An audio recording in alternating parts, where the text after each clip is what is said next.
The world is old and the powers are weary. The god at the door of night has fallen, and the great enemy of the world has come back from the timeless void. The shadow has awakened the great evils to regain dominion over Ardar. Darkness shall cover the land, if not of the deeds of a small fellowship of elf friends. Join the players of this Dungeons & Dragons campaign as they fulfill the events of the Dark or Daggeroth prophecy and strive with Morgoth on the plains of Valinor. Welcome to the Undying Lands in Part 3 of the Inglorion Bastards Trilogy, Trials of the Valar. So at the minute you guys follow the instructions and you kind of delay your step going through the portal, you appear sort of in this weird, you're not in space, but you're like, reality seems to be sort of twisting, and you see the cosmos before you. Everything's dark, and immediately you see these huge beasts, which I would show you a picture, but they look exactly like this, on either side of the path, and they're kind of like floating by. Do we just fight these things? They're like naturally aggressive. They don't appear to be attacking you right this second. Yeah, but there's two of them. I don't know how I feel about fighting two of them. By the way, as weird as this sounds, they're actually canon too. Yeah. All right, let's do turn order. All right, so Faradir goes first. So you're on this path, and you see a very clear edge to the path where sort of reality starts to get fuzzy. These worms don't appear to be affected by it, but you're a little nervous after what Arwen said to really go beyond that. Yep. Our strategy was going to be to try to get one of the fangs off of it. Well, they said this. She said the stinger is. I'm not sure where the stinger is really. Yeah, I was gonna say I don't see their stinger. Alright, I guess we should just provoke it then. Do they even have eyes to see it? It has like an internal glow, which you're guessing comes from the light that it has absorbed over the millennia. But you just see like. You're not sure what those holes are on the side, whether they're eyes, but you can see into the creature. Hunter's mark on this. And attack it. Which thing? The top thing? Yeah, the top one I'm near. Okay. Alright. It's armor class is 21. Okay, so those all hit. Okay. 58 damage? Wow. Yeah. Pretty darn good. Alright, so you see Faradir come up to it and just start swiping away at it. As soon as he does the first attack, they all kind of both of them kind of turn and fixate on your party. Alright, so it's their turn. So this guy is going to come back and kind of reorient itself on you. And cross into the space above the path. And it is just going to, it's not going to mess with any sort of magical thing. It's just going to multi-attack. Let's see here. So he gets 3 attacks. And it's a weird combination. So this thing comes in for a bite, and then it kind of, as soon as it bites down, it turns its body and sort of rolls on top of you. And then if the animal chooses to do a stinger attack, it usually does it after that roll. The tail comes in. So the stinger's on the tail. Yeah. All these are going to hit then. So it bites you. And that hits, so it's for 20 piercing, and then you need to do a dexterity save, and you have to get it has to be above. Oh, you're lucky. All right. So he above what? 27. Yeah. So you save. He was trying to swallow you. Oh yeah, that would be not great. All right. So he rolls, once he realizes he's not going to be able to swallow you, he does a roll, and it actually hits you pretty hard. It was a 34. And take 15 bludgeoning damage. So he kind of wraps himself around you, looks like. So you're going to need to do a strength save. DC 19. Oh man, so lucky. All right, and he does not do a stinger attack. But he's kind of wrapped around a nearby right here, right? Yeah, he doesn't restrain him. So if he had failed, he would be restrained and grappled. The reason I asked the question was just like, how close are we to the stinger? He doesn't do a stinger attack, so it's not. You don't think the stinger is within range. Okay. Are the backs of these things actually flat like that, or No, they're kind of like scales coming off of the back of them. I tell you what, you can do if you were aiming. Let's say if one does a crush attack or a stinger attack, I'll let you do like a called attack with like a -10 penalty to do specific damage in like a specific area of the body. So set up for it, like when it doesn't, is what you're saying? Yeah, so on your turn, this thing did a crush attack, so then you would be able to try. Also, can I declare fury? Yeah, on your turn. So this thing. So this thing's going to move in, and it's going to attack more. Loman, John, you get attacked for once. Oh boy! Aren't you excited? Great. John, these are going to hit, I think. What's your armor class? Let's see. Oh, yep, both of them are going to hit. So I need you to do, on the bite, I need you to do a dexterity save. All right, so you failed. So you are swallowed by this thing. So you take 22 piercing damage from the bite. And the good thing is you don't get the crush attack because you're inside of him. So a swallowed creature is blinded and restrained, and you take 7 necrotic damage at the start of each of the glowworm's turns. So you take, at the start of each of the worm's turns, you'll take 7, and he crit failed on that damage roll, so 7 necrotic damage. I guess you would know this from other creatures that you've encountered. If you do a certain amount of damage, the creature will basically spit you up. All right, so Morloman is now inside of this creature. All right, and it's Burns' turn. Okay, I declare fury. Yeah. All right, good thing. So just to clarify, just because you do a lot of damage on the outside doesn't mean he's going to be spit up.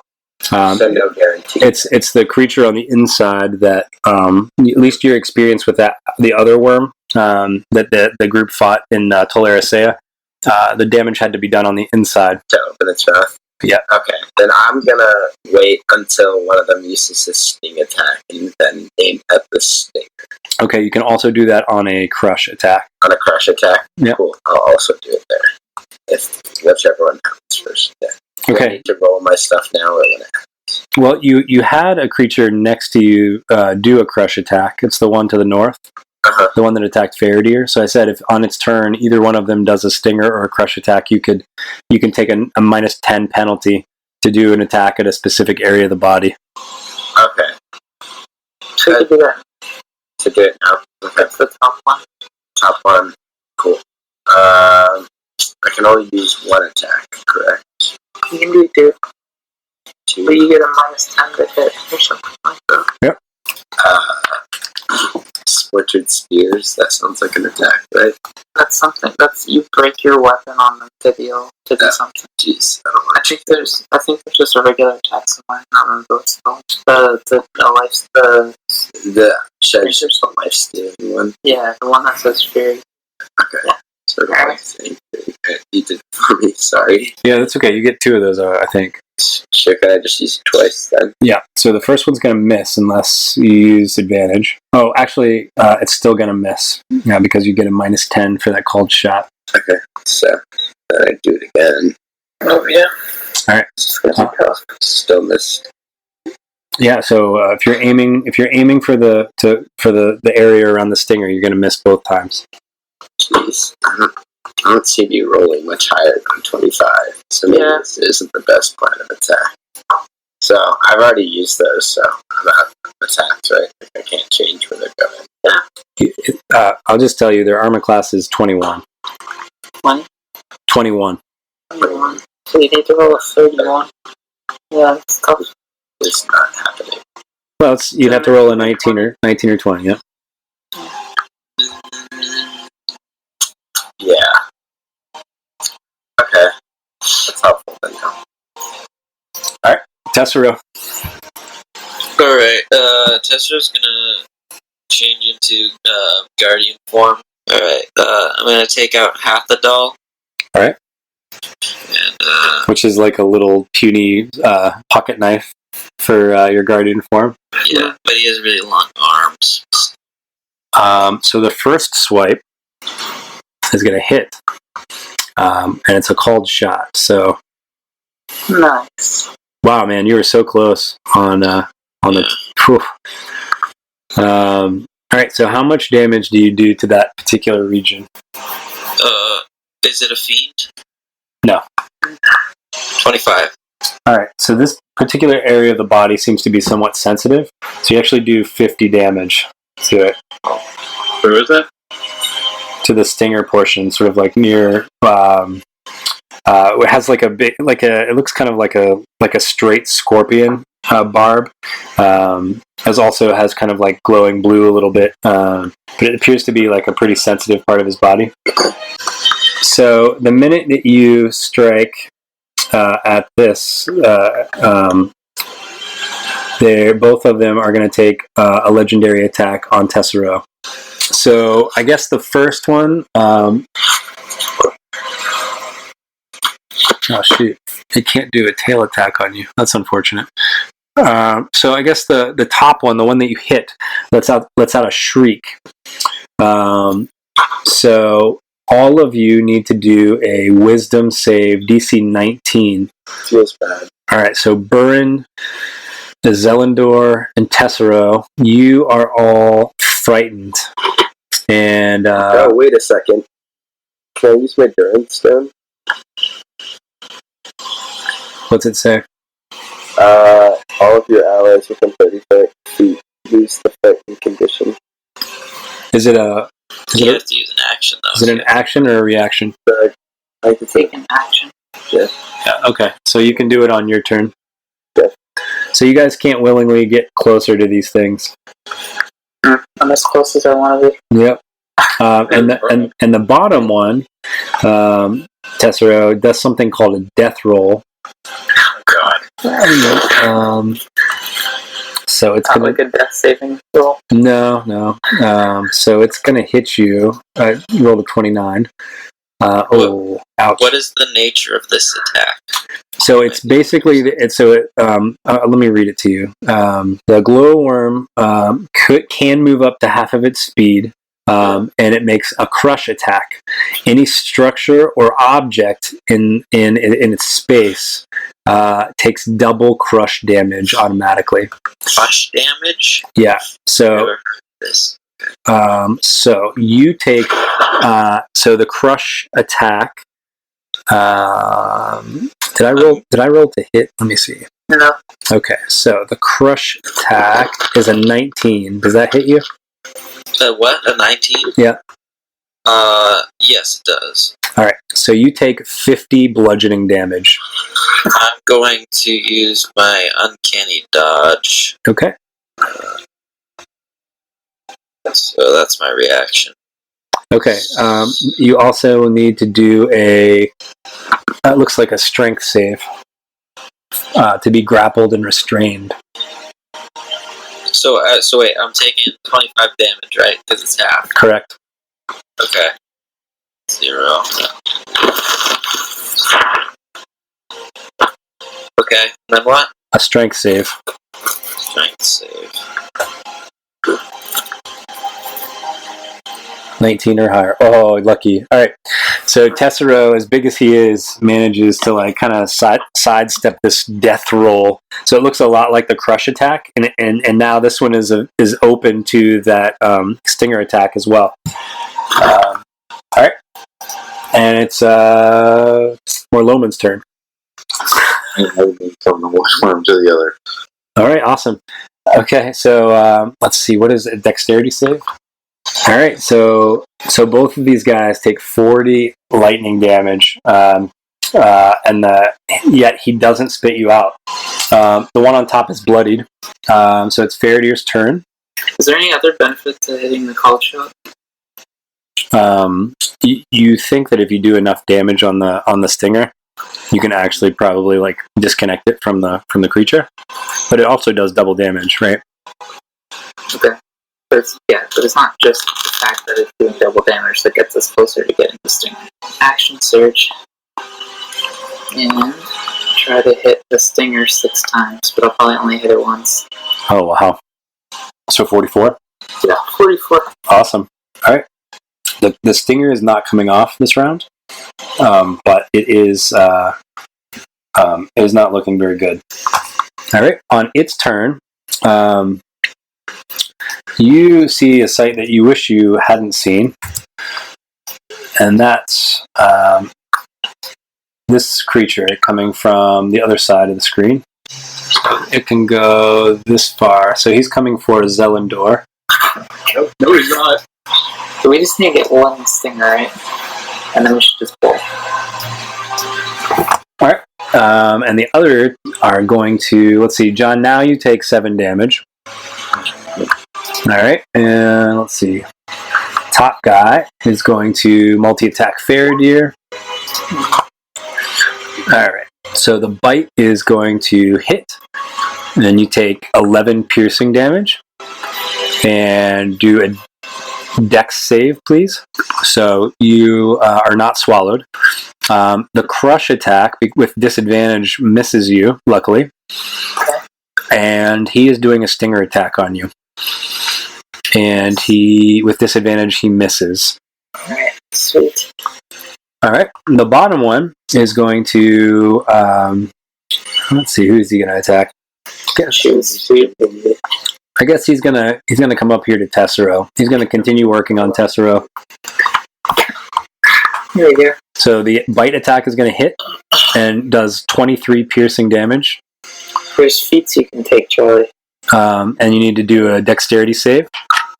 And I have to level up first. Or what? Which attacks am I being hit by? Because I have. So you're so the bite attack was a 22, and he hit you for 23 piercing damage, and then you need to do a dex save to avoid being swallowed. I'm going to use my where is it?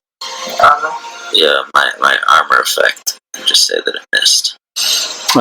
Then the crush attack is going to hit, and you take 21 bludgeoning damage. He rolls on top of you, and then do a strength save, DC 19. Wait, what is it? What is it going to do? He's going to roll on top of you, and then you would be restrained and grappled. Yeah, I'm going to use inspiration. Really wants to get this venom so that he can help the team out with what he needs to help out with. All right. Become a tree. Also, he's in guardian form, so he feels the strength of the forest. All right. One of his abilities. All right. So you deftly dodging everything, and you get crushed a little bit, but you're still doing all right. Wait, how much damage does that do? 21. 21. Okay, I also have uncanny dodge still. So he's weaving in and out, getting hit a little bit, and he's like, "Ah!" And then the stinger comes in and bangs him, and it does. It does 23 piercing and 45 poison. And then I'm at 37. Shit. and then you need to do a con save. So 23 DC. So you fail the save. You are poisoned for 1 hour. Let's see here. The creature that fails. Okay. You didn't fail by 10 or more, so that's good.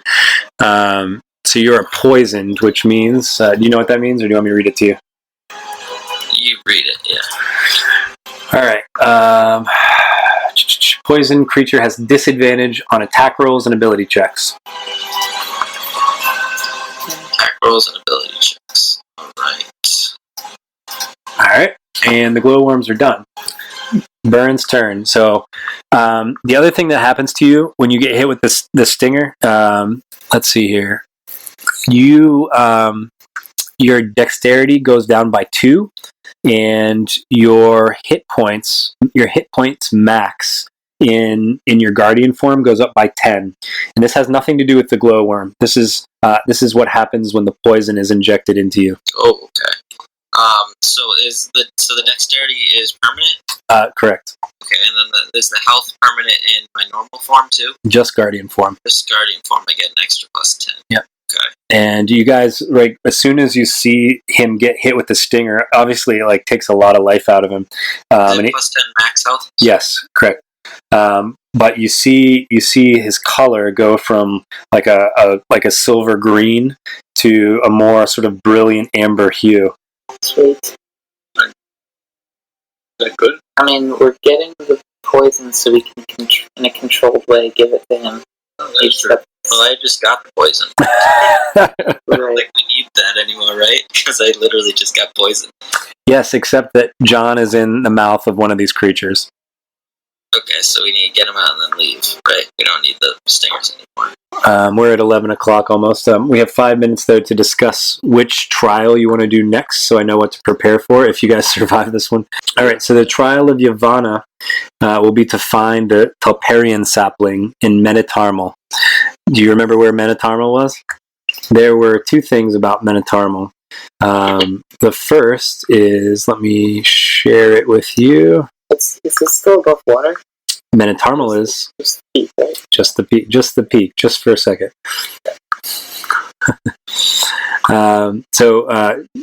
Marco, do you want to describe what Meneltarma or Numenor is for everybody who doesn't know? So, in the Second Age, basically some set of the humans had helped fight against Morgoth, and as a reward, they were granted much longer life than regular humans, and they were given a place to live called Numenor, which was this big island in the middle of the ocean, the closest land mass to the land of the gods. And that's Numenor.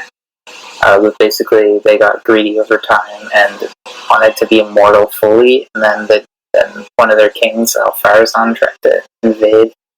Does our Farazan sound familiar to anybody? Yeah, we fought him. Yeah. But basically, then Iluvatar brought the mountains down on them, or something, and then sunk the island of Numenor into the sea. Pretty much everyone died except for. Basically, they were the Numenorians were split into two factions: the good guys and the bad guys. The good guys settled in Middle Earth and became the Dunedain, which Marco's character is one of them. And then the bad guys sort of went south and became sort of the Black Numenorians, and you fought some of those guys. They worship Sauron and Morgoth. Yeah. Physically, that they could bring them like eternal life or something. Yeah. And so the place that you would go for this next trial would be just the highest point of Numenor, which is, legend has it, still above the water. And you were also, if I could share with you your quest journal, if you look in it, there's another thing about Meneltarma in here, which Charlie is going to like. Oh yeah, that's right. Oh yeah, Dramberleg. There's an ancient axe from Numenor called Dramberleg. Oh, that's cool. And says that we have to seek out the cats of Queen. And Marco, you would know Queen Baruviel was a Black Numenorian queen that lived in the Southland, not even on Numenor. But for some reason, you were told to seek out Idril and Tuor in the Tower of Pearl told you to seek out Queen Baruviel in Meneltarma. And remember, the axe, Dramberleg, was Tuor's axe, the father of Erendiel. So you have two reasons to go to Meneltarma. The first is to find a sapling of Telperion, and the second is to find the Dramberleg. Quick question. Yep. Like, can we not go to Minas Tirith to get it? That's that would be an option, I suppose, but that's not what the trial was. Okay. You guys are almost done with this fight. I hopefully you escape with unscathed. But we'll, in between the two, you guys will level again. So we'll finish this fight next session. You'll level, and then you can go to Meneltarma. Sounds good. Alright. All right. Thanks, guys. Thank you. That was awesome. This was super. I have a question. So the getting bit by this is not going to turn tree right away. You're not sure what's going to happen, but as soon as the venom entered your system, that's what happened immediately. I'm guessing it'll just make me lose dexterity over time, probably. Yeah, you'll find out. Take an Advil. I won't be too cheap. I won't take advantage of you too much, Tesoro or Max. There'll be a solution for you, hopefully. Oh, hopefully I get some good stuff out of it. Aside from just losing all my dexterity. Okay. All right. Thank you so much. Though this marks the end of the episode, the road goes ever on.